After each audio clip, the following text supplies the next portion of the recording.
typical Sunday, or as this one is, we brought this to a different village, but we brought them many songs, about a dozen, maybe 18, and we've taught them as we've traveled up and down the river to different villages, as well as our own village, and they love to sing. So I wanted to include this in the presentation this morning. It's a little different than what we'll be talking about Wednesday. The missions work in New Guinea with our family began back in 1962. That's my grandfather getting off a plane. So they landed at the capital in Port Moresby, and you could see my mom there coming down the ladder. It all began with my grandparents going there after World War II when the country opened up to Papua New Guinea for missions work. And so my mom grew up there, and then the Lord brought my parents back there to do missions work. They've been there now for a number of years. So this is a very unique picture. Just the past few months, both of my grandparents passed away. They're now with the Lord in glory. But that's an important picture. So you can remember that as you think of us going all the way back to the 60s when the work began there. So a little bit more about the family history. There you can see the two pictures. When we first went to New Guinea, the one on the top, and you can see Elijah and Bella, they're smaller. And then just about a year ago, the one there at the bottom, when we visited my parents in their village. So they're doing the same type of missions work as well. So as I mentioned, 62, my grandparents went. They were there for about 50 years doing the same type of work that we're doing as well. 1983, that was the year I was born, is when my parents went. That was their initial trip. They wanted to be there full-time at that point, but just for a number of reasons, they weren't able to. And so I grew up mostly in New Jersey. A lot of you ask me, where I grew up. Then in 1999 is when my parents went back full-time. So now they've been there about 25 years or so, again, doing the same type of work. They're in a different area. A lot of you ask as well, where we are, Mocha, where my parents are, that's a different part of the country. 2013 was the first time that we set foot in New Guinea with Elijah, who was 3, and Bella was 2. And now, like we've said, we've been there about 12 years. And we built our house in the village in 2008. 1920. Yeah, 19. So we've been there. We had a few years in our that we weren't doing. We were trying to survey and find where we were going to be. So 3 generations. They're doing missions work in the country of Papua New Guinea. Pioneer gospel missions. That's the term that I like to use. The same mission. So start with my grandparents doing this work. There's a lot that goes on around the world that we call missions work, and our goal in going to New Guinea was to do just this. New Testament, Pauline type missions work. As we read through the New Testament, our goal was to implement what we see in the New Testament, to do missions the way we see, especially in the book of Acts with Paul, going to the unevangelized, right? That was Paul's goal, to bring the gospel to places that didn't have the gospel, where there weren't Christians, and that was our goal as well. And obviously to be gospel-centered. At the heart of missions is to proclaim the message of the gospel. There's a lot that goes on in our ministry. We'll talk about that more on Wednesday.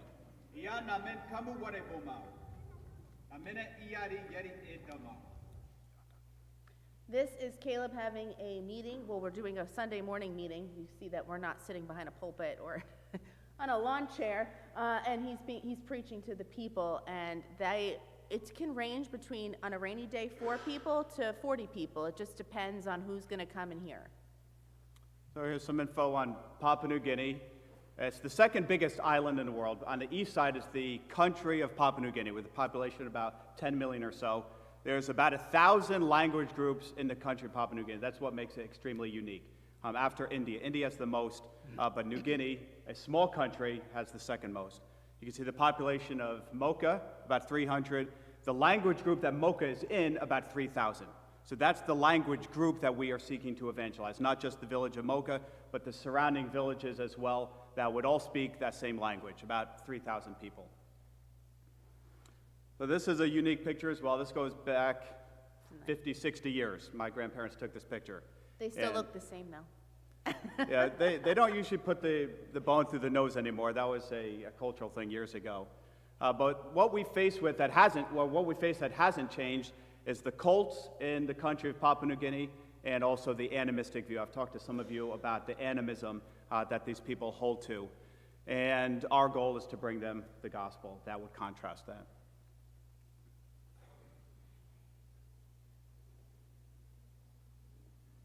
Hi everybody, this is one of Elijah's lizards that the Mocha people caught in the bush, and here I am with more than my chickens. So Bella wants to be included in this. Elijah likes to get the wild animals in the bush, And as a lot of you know, Bella takes care of the chickens. This is a video of when we It is first January land, so 28th, don't mind my house. 2025. It's our first day flying straight into Mocha Airstrip. Think prepper. It is currently 12:15 p.m. Our fearless dog, George. Her name's Jersey, but we nicknamed her George. We left the Highlands at the Mission Center, Iora, at 7:30. We landed in Mocha at 8:35. It's the earliest we've ever arrived in Mocha. It's pretty cool. It's amazing. So this is inside our house in It's the a little village. after lunch now. We're cleaning up the house. Steve Geist flew us in. He said the airstrip was great. That was really exciting. It's Elijah reading his new books. We unpacked the totes. Steve Geist even took the plane see, and like, the taxied homeschool around the books on the parking floor. bay twice. He did 2 circles around the parking bay, and it was nice and firm. All of that has to be ground, so that was unpacked good. and put into the He was house. concerned about that. And I like it done because I don't want to be doing it so I do it for first day hours back in and Mocha, hours until early it's done, and then we 2025, start. we're going to be here for 2 months. And then in April, go back to the Mission Center for just about 2 weeks and come back. Yeah, he's saying that we're going to be there Wanna for go 2 back months to at that Stacy time. end So of that this was like year, a so we're gonna 2-month do 3 prep. trips into the village this year. I'm going to start translating through Jonah and preaching through Mark. Notice my great helpers. Yeah, the kids are working hard in that video. Oh my God. That's usually a difficult day. It takes us all day to travel to Mocha from the Mission Center and then to unpack and everything. Right. So that's a tour of the house. We normally don't show that, so you got the privilege to see inside our mission house there in Mocha as we're unpacking. So on Wednesday, we'll give the full report, and it's made up of 12 points. Obviously, we'll talk more in detail about that. But these are the things that we're going to be talking about on Wednesday. Developing our ministry, what we exactly do. There are a lot of you know this. We've been there, again, for a number of years. We've been here in your church giving reports. So hopefully, for a lot of you, what we talk about Wednesday, what you hear is a review, because you've heard it before. But I'm sure some of you, maybe for the first time, have heard this report now for the first time this week. So we hope it's an encouragement to you. The Lord has certainly answered a lot of prayers as we've been there this past term of 4 years. And thankfully, we were able to visit your church 2 years ago for the conference. We came back for that. But this is what we have been doing, continuing the same type of ministry and missions work there in Mocha. I know a lot of you pray for the ministry there, and we're very thankful for that. A number of you have come up to us and said you pray often. And that's a real blessing to us. And your church has supported the work now for a number of years, and that's certainly been a big help as well. So we're very thankful for your church. So that's what you have to look forward to on Wednesday night. So you can come out to that. Thank you again. And you can see the pictures there on the right side. Put that together. That's the normal things of Mocha. It's February 5, 2025. They had a big party for the airstrip, and this is their party. See them all dancing? I thought this would be a good video. You can see the people, what they look like. One lady's dressed up crazy over there. Right them on.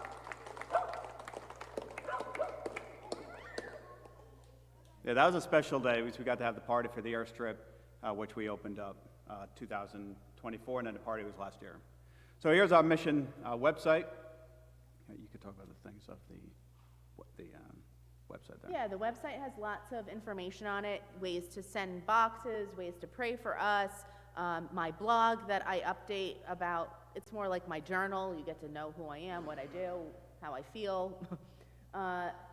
Pics and videos. Elijah's been doing more of the videos. He even has his like epic boar hunt on that dumb thing that has more views than any of our ministry whatsoever. So yeah, lots of good things on the display table that this church has put together so nice for us. You can sign up, and if you do not get our emails, I know the church does, and I know that Tyler keeps you updated. But if you want to get them directly, you can sign up, and we'll put you on. And lastly, a 1-hour documentary was recently made of our ministry in Mocha. And some of you mentioned you didn't know about it. I think we had sent an email. Maybe you didn't get the email, but you could check that out on I believe it's on our website, or you could send us an email if you want to see it. I'll send a link to Tyler if you want to get it that way.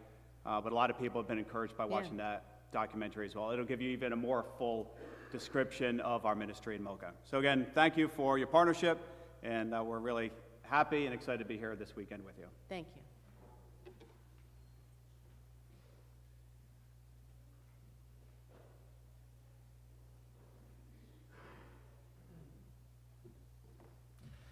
Before we pray, I would encourage everyone, most of our missionaries, even the ones that aren't here, do have newsletters.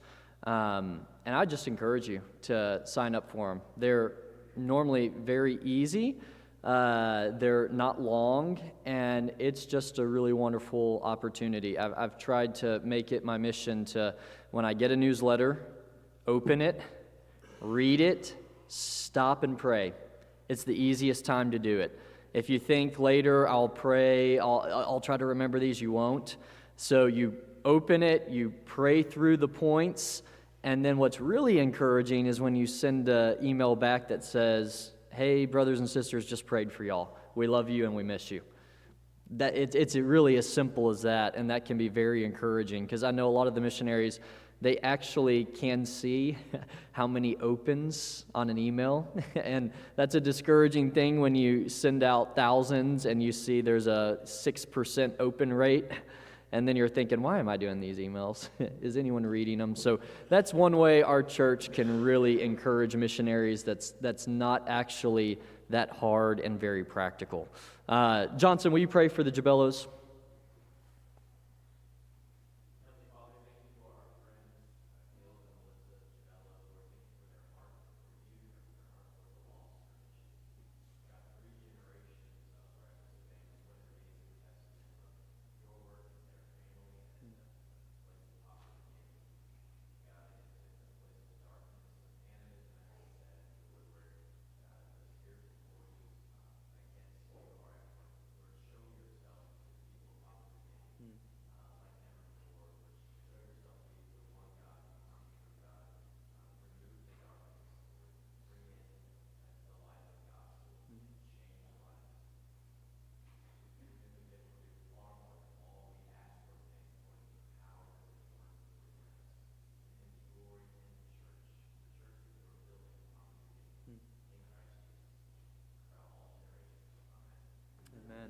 Amen.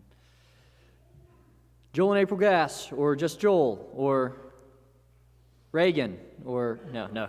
Reagan said no. Okay, Joel.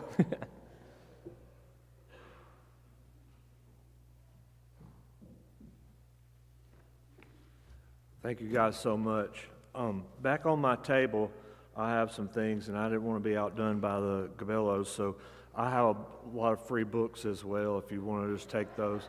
They're not necessarily mission books, they're just books that we're thinning, and so I want to get rid of those. Also on the table, there's this little thing. This is a little pamphlet that we put together that just explains our mission vision for Nicaragua, and it goes through everything we plan on doing. And so it's helpful if you really want to know exactly how we're going to do and what our plans are and the ways to pray for us. You can find it all in there.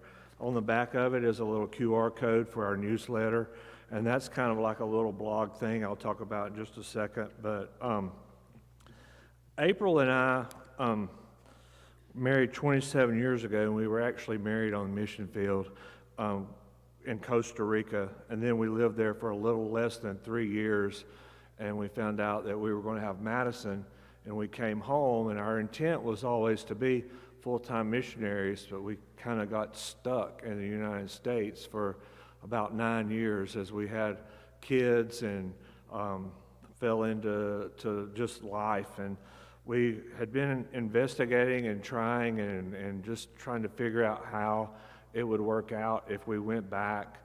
And we wanted to take our kids on a mission trip just to see how it was. Lincoln was 4. Reagan, I think, was 6 or 7, and Madison was 9. And so I called a friend of mine. Originally, were planning on going to Honduras and working at a hospital, but I called a friend of mine in Nicaragua that was building a school, a grade school, and asked him if we could just come down for a week and stay with them, and we just kind of wanted to see how things unfolded. And he told me no. He said, right now is a terrible time for us. They live there full time, and he said, we just found out my wife has breast cancer. We're just in shock. We don't know what's going on. We don't know how to deal with this. And I just said, what is the thing that you need the most? You know, what can we do? And he told me that they hadn't figured out what they were going to do about their own children in school because his wife was homeschooling. And I just said, what would it look like if we came down and homeschooled your kids for a year? And he said that would be great. And so we went and we moved to Nicaragua, and that was our original purpose, to help him with the school and homeschool his kids and our kids together. That God used that to do different things in Providence. That was 2009, 2010. All of that happened, and when we were down there, homeschooling his kids and our kids, and I was helping with this school that he started. It was a K through, at that time, K, and they didn't have a whole lot. They were building a class, and then the next year, the promotion, they would do the next class. So it was K through 1, K through 2, then the next year 3, and so on. And we began to work with them and help them. And one of the things that I noticed as we were there was there were no real solid churches that we could even go to. All the churches there were just terrible, you know, and we didn't really know what to do. We came from a Southern Baptist background, and our own church, we come to find out, wasn't as healthy as we thought it was. We didn't really even know what that meant, what that term meant, healthy church. And so I did all the things that I could and made the decision that, okay, we're going to have to do this in our home, you know. And I never even heard of family worship before. I didn't know what that was, and we weren't reformed, and we were just kind of working through things. And I did what I always do. I ordered every book I could possibly order about family worship, and I ordered this book, Family Driven Faith by Vodi Bakum. And if somebody hasn't read this, I'm going to put it on the table. You guys pick it up. This is my gateway drug to Reformed theology. I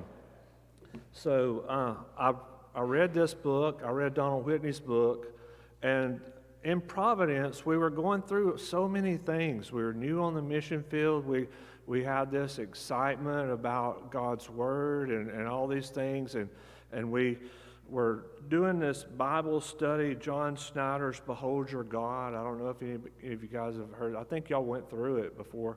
But anyway, we were doing that, and it was eye-opening to us and all of these things. And God had graciously taken us and put us in a place where it was still and quiet, like Kevin talked about. We didn't really have a choice. All the media expectations were gone, everything. And in that Behold Your God, he's talking about reading good books, and he's talking about how to read good books and how to find them. And one thing he said was, in reading good books, when you read an author that has written something that you know is good, that author will sometimes mention other authors. And we were reading Donald Whitney's book of family worship, and in that book he mentioned this book. I don't know if you guys know about this book or not. This Pastor Jerry Marcelino's Rediscovering Family Worship. And we read this book in English, and then I was looking at it and I was like, this guy lives in Laurel, which is literally the next city over from us in Waynesboro. And I told April, I was like, this is literally what's missing from all these things that are going on in everybody's life. And we were slowly starting to discover some difficulties and faults from our own church because we had kind of got out of the pot in a way and were able to look at it from a distance. And I began to realize that that's what was missing from evangelical life, that people didn't do this.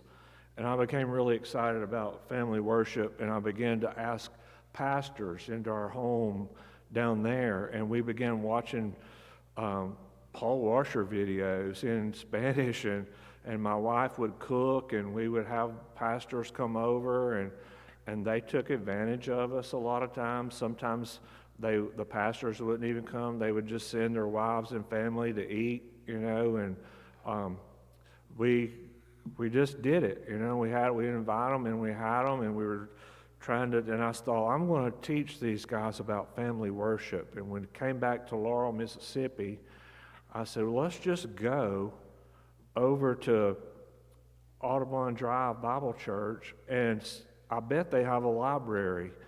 And everybody in here that knows Pastor Jerry, can you imagine walking in to the church and asking Pastor Jerry himself, do you guys have a library? He was so excited. A bookstore. Yes, we do. Come with me. And I didn't know that I was talking to Pastor Jerry. And I said, there's one particular book that I want. And I said, and I want it in Spanish. And he was like, okay. And then I said, and it's this book. And I saw this book on a little stand. And I said, it's that book. And then I told him, I said, I know that book is written in Spanish. And I didn't know I was talking to the author of the book. And he said, yes, it is written in Spanish. And I know that as well. I wrote it. And then I was a little embarrassed. And he said, as a matter of fact, I have a whole, and he walked off. And he came back and he had a case. And they were addressed to Paul Washer. Do you remember that? And he ripped the label off and he says, he won't mind. And he just gave them to me. And he just, so here I was with this whole case of these books that I was able to, in Spanish, that I was able to take back to Nicaragua and start training the pastors and working with them and teaching them. And that was how I came to know Audubon Drive, is through this book. And then later on we started having some difficulties and things with our because we were becoming reformed in our theology and stuff. We started having difficulties with our sending churches and that kind of thing. And I reached out to Pastor Jerry and I was talking to him, and he told me about fire. And then I went to a church in Madison, Alabama, and met him for a fire conference over there. And so that really neat things that just naturally folded out in God's providence about this. And so we started doing that, and our pastoral training became more formal, and more people were beginning to participate in it. And we recognized that we were a little bit out of order. We were kind of, we were also cockroaches, and still are, learning to do and learning what's going on. But we recognized that we needed a local church over the Bible Institute and things, and we had gotten a little bit out of order, and we were just learning this stuff and how to, and just like the Arroyos, everybody was so gracious to us and kind to us as we worked through these things and figured them out. And so we tried to start a church plant, and I'd never done that before. I'd always been in education. It was extremely difficult. We would go to a village, and I had about 6 different villages that I was going to, trying to start a church, and it never would work. Everything just seemed like it always collapsed and always just fell apart, and it was so difficult, and it was so discouraging, and people would flatten our tires and break off our windshield wipers and just everything you can imagine, throw rocks at the building while we were preaching, and just so difficult. And we didn't want to give up, and we had like people helping us and stuff. We had this lady that come into our house. Her name's Miss Rosa. And Miss Rosa, just so ill-prepared when we first went down. We didn't really plan it out or think of it or how things were going to work, but God was so gracious and kind to us during that. And we had a lady that worked with us, Miss Rosa, and Miss Rosa was very poor. And she would come into our house and cook and help us with the children, and she would go do shopping for us sometimes because the locals would charge us more than they would charge a national, so she helped us out in that way. And one day Miss Rosa came to me and she wanted to sit on the couch and talk to me, and she's like, "Brother Joel, I need a refrigerator." And she was 46 years old and had never owned a refrigerator. And she had prepared this little document and she handed it to me, and it was a loan application from a place sort of like Rent-A-Center that delivered with a horse and buggy, if you could imagine that.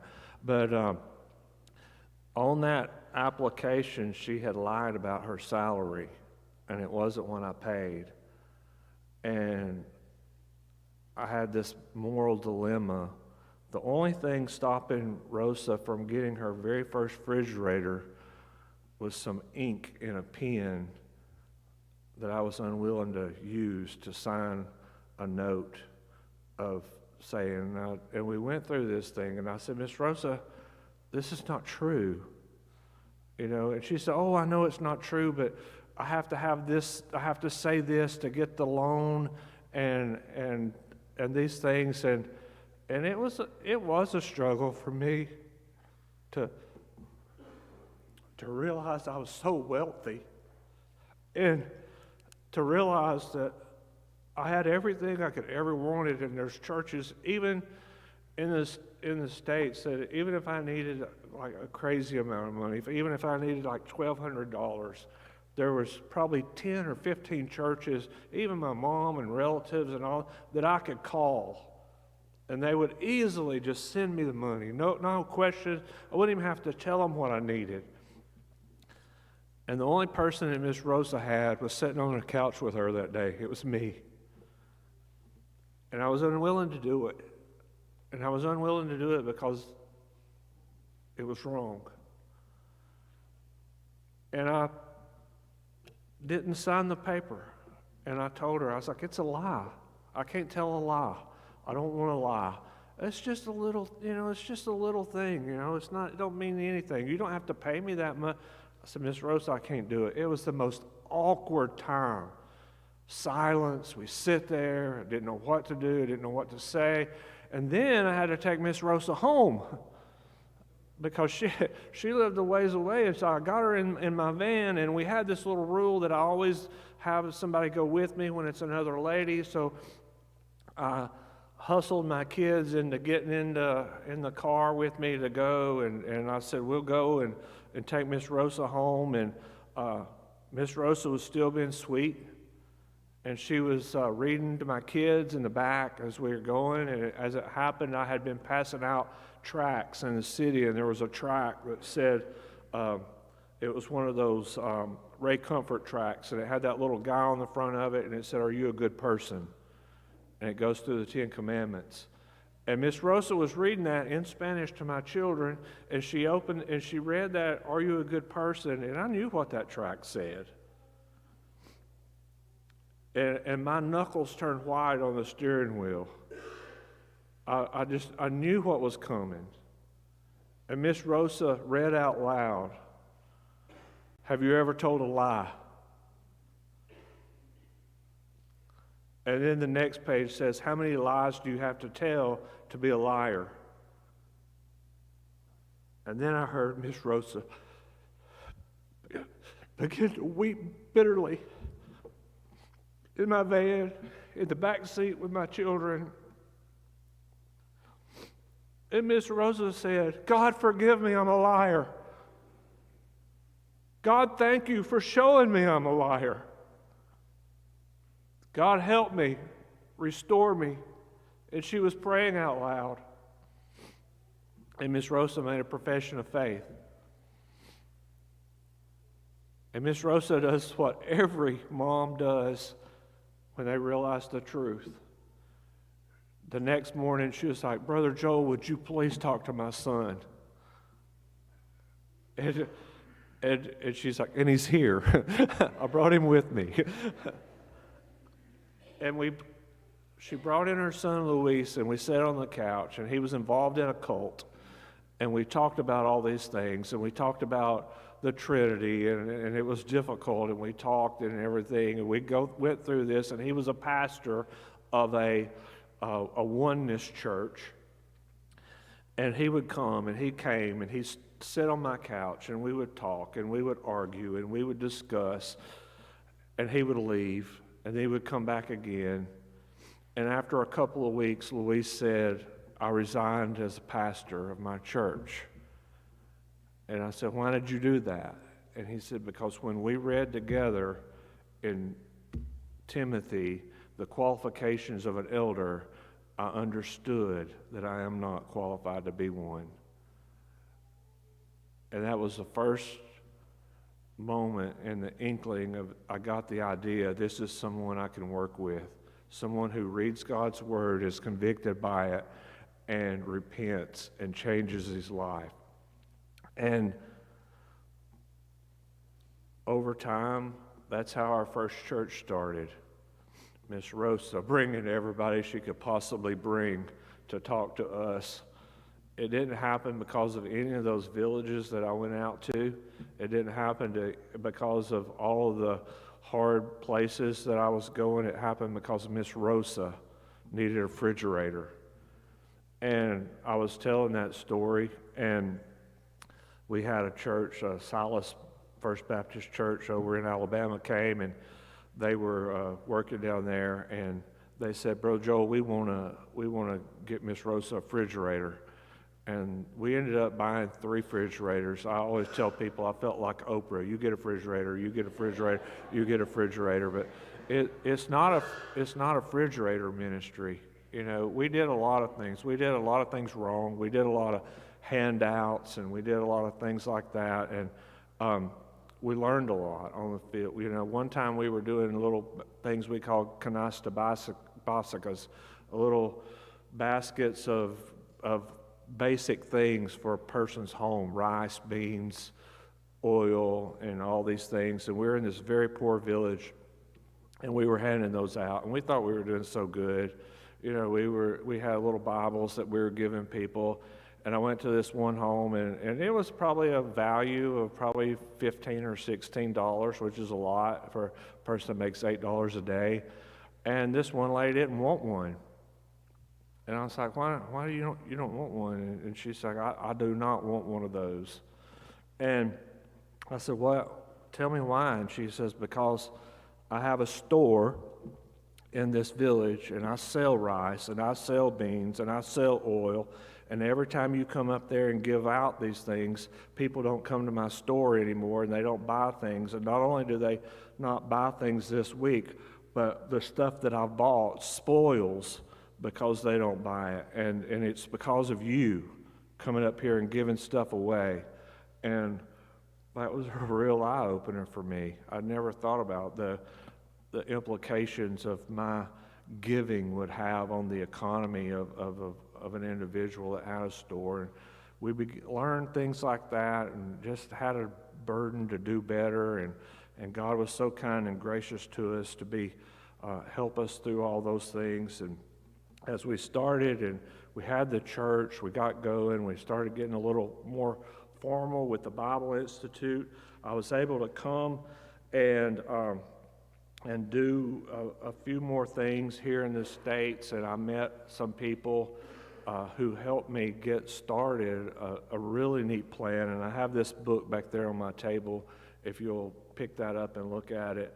We started helping indigenous pastors get a master's degree from a seminary, Southern Baptist Theological Seminary and now Midwestern Seminary, and both have programs in Spanish online. It was incredibly difficult to help people who had never typed before do an online thing. We had to set up a little thing to help them, little tutoring sessions and stuff, and have them help. But by the grace of God, now we have 2 people who have actually already graduated and have a master's degree to help us, and it's a super blessing. So I made the challenge to some of these guys that if they would just try it and take a class, that I would take a class with them in Spanish. And so I would take the class. We would take systematic theology, take it 1, 2, and 3, and I would take it in Spanish. And I didn't do super great, but coming to the end of the time, I ended up getting my master's as well, just because I was helping those guys through it. So God's been super gracious. We've been doing things down there, just have like April does medical teams and helping do things like that with people that are involved in the Bible Institute. We use the True 78 curriculum that we use here at the church down there with the kids. It's in Spanish as well. Some of the things that we deal with are some of the very things that you deal with, cultures that aren't reading cultures, that it's more auditory and oral cultures, and my books are great if you read them. That's what you said the other night, and that is absolutely true. So battling that, battling the culture of reading, that's been kind of April's forte, and she's been helping ladies and going to their house and just sitting and reading with them, just over and over, just super simple stuff. I go have a breakfast with a young man and sit with a book and read in Spanish. It helps my Spanish, it helps him. And I just tell people, hey, would you help me with my Spanish? And let's meet and read. And we'll read a really good theologically rich book, and that's part of what we do. Tyler brought up the other day, 2 Timothy 2:2, this word that you've been given in trust to faithful men who will be able to entrust to others also. This is that work. This is us entrusting the word that we've received to others. And it's a big deal entrusting the word. A lot of people don't think about that. A lot of times we preach the word or we talk about it, but we don't entrust it to people, expecting them to yield a result. And that's where the real benefit comes from, investing in local people, indigenous pastors, is seeing them produce that work also. 3 John 4 says, I have no greater joy than to hear those, in the truth. And it's just a wonderful thing to be able to do it. So we started out the Bible Institute, really basic, just doing like a systematic theology type thing. We started out just breaking each one of the little things apart, God, then we talked about man, then we talked about Christ, and then talked about different things for the first year, a whole year of that. And then the second year we used the 9 Marks books, various topics of those. Then we worked in Chapel Library in Pensacola has a program for prisons, and we used that integrated with all the other things. And so now the next step is we want to start a seminary for Latin American people online, and we want it to be free for everyone. We're going to try to have it be 18 classes. We've been working on it for several months now.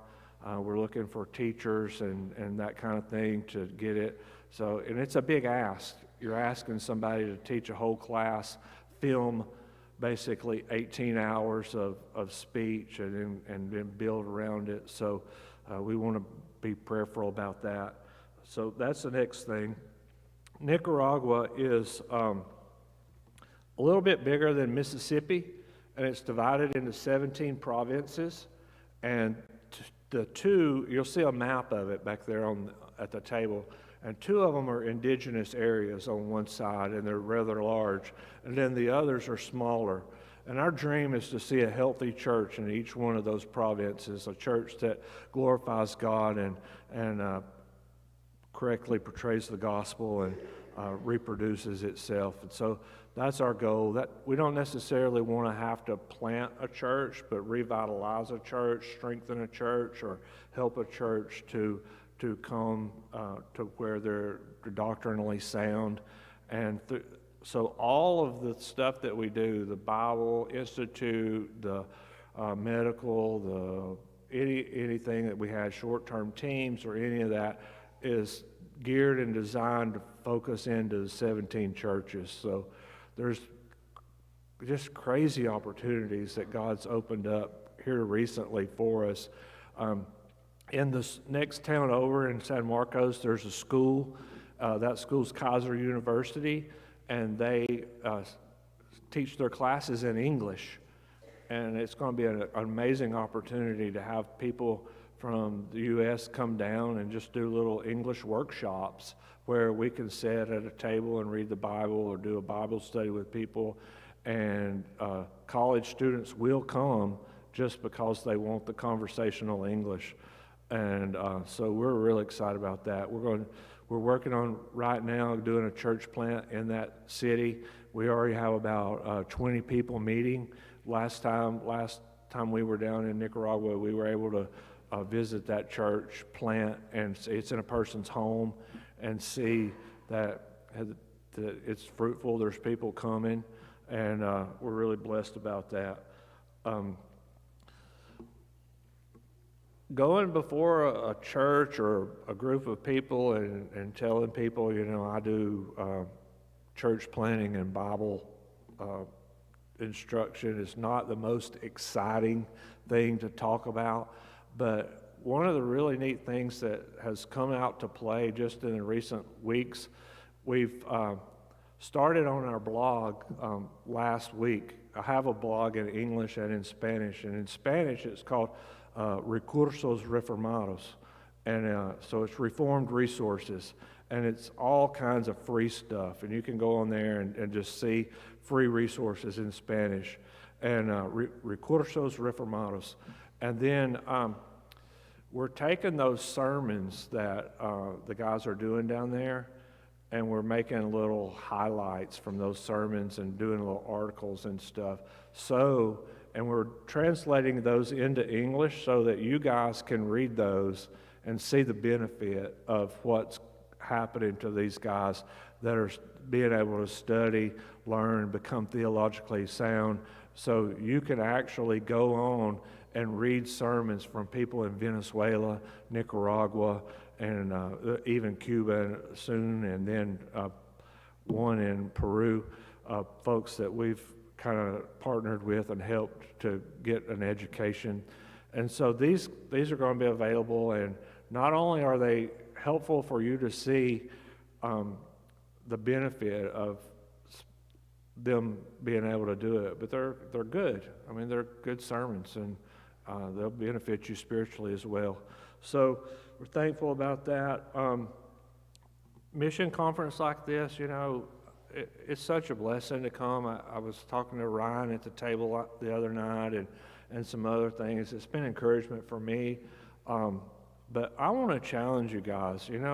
I want to really say that the thing that helps missions the most is this is going to blow your mind. Working to keep your local church healthy. You guys travel around, you go to other churches all over. There's no churches that support missions that are arguing about the blade size of a ceiling fan or what color to paint the baptistry, and they're having all these internal strife and stuff. Those churches aren't the churches that support missions. Churches that are striving to keep the church healthy and working to solve and resolve internal conflicts and working together, and are churches that have just a natural outflow of God and what He's done for us, and they just want to express it, and they want the nations to be glad, and they, churches that love God and want to see His name glorified, like we read about in Psalm 96 the other night, and then 37 yesterday. When you want that for your family, your Jerusalem, as Tyler was talking about, and then you want it for your Samaria, and then you want it for your world. And it's just a natural outflow to desire to support missions. And I want to encourage you to do hard things. You know, I want to encourage you to give sacrificially to the church, to the local church, because the local church supports missions. I want to challenge you to do things not so difficult, like skip a $7 coffee and donate it to missions. You know, not necessarily me. You know, or just to the local church to fund that, because that's God's plan, that people come together, and there's a lot of power in the fact that when you just take a step back, reevaluate your life, reevaluate the way you're living, and live sacrificially for the kingdom of God. I want to challenge you to do that. God bless you.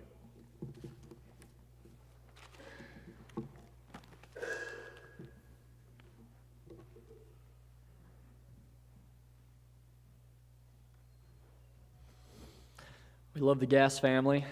It's very bittersweet for us.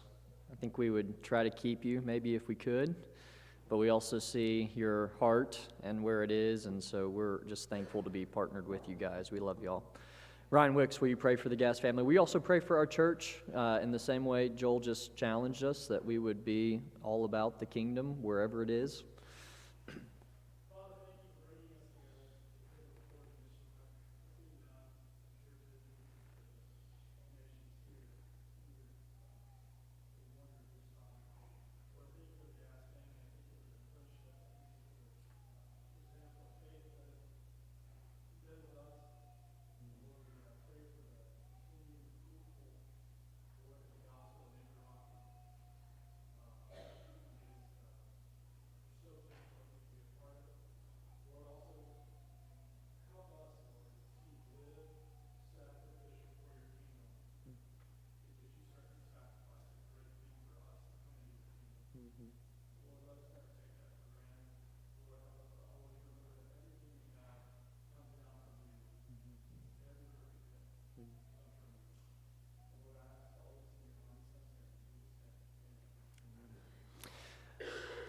If you are a guest, this is, so Sunday school goes 9 to 10.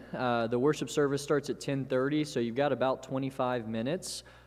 Just encourage you, fellowship in here, fellowship with the missionaries, the books. So if you go down to the hospitality room, there's a notebook in front of each missionary's place. That's for us to write encouraging notes. So would encourage you to take this time, you've got 25 minutes, to go down there and to write a little note of encouragement to each of our missionaries that they can take back.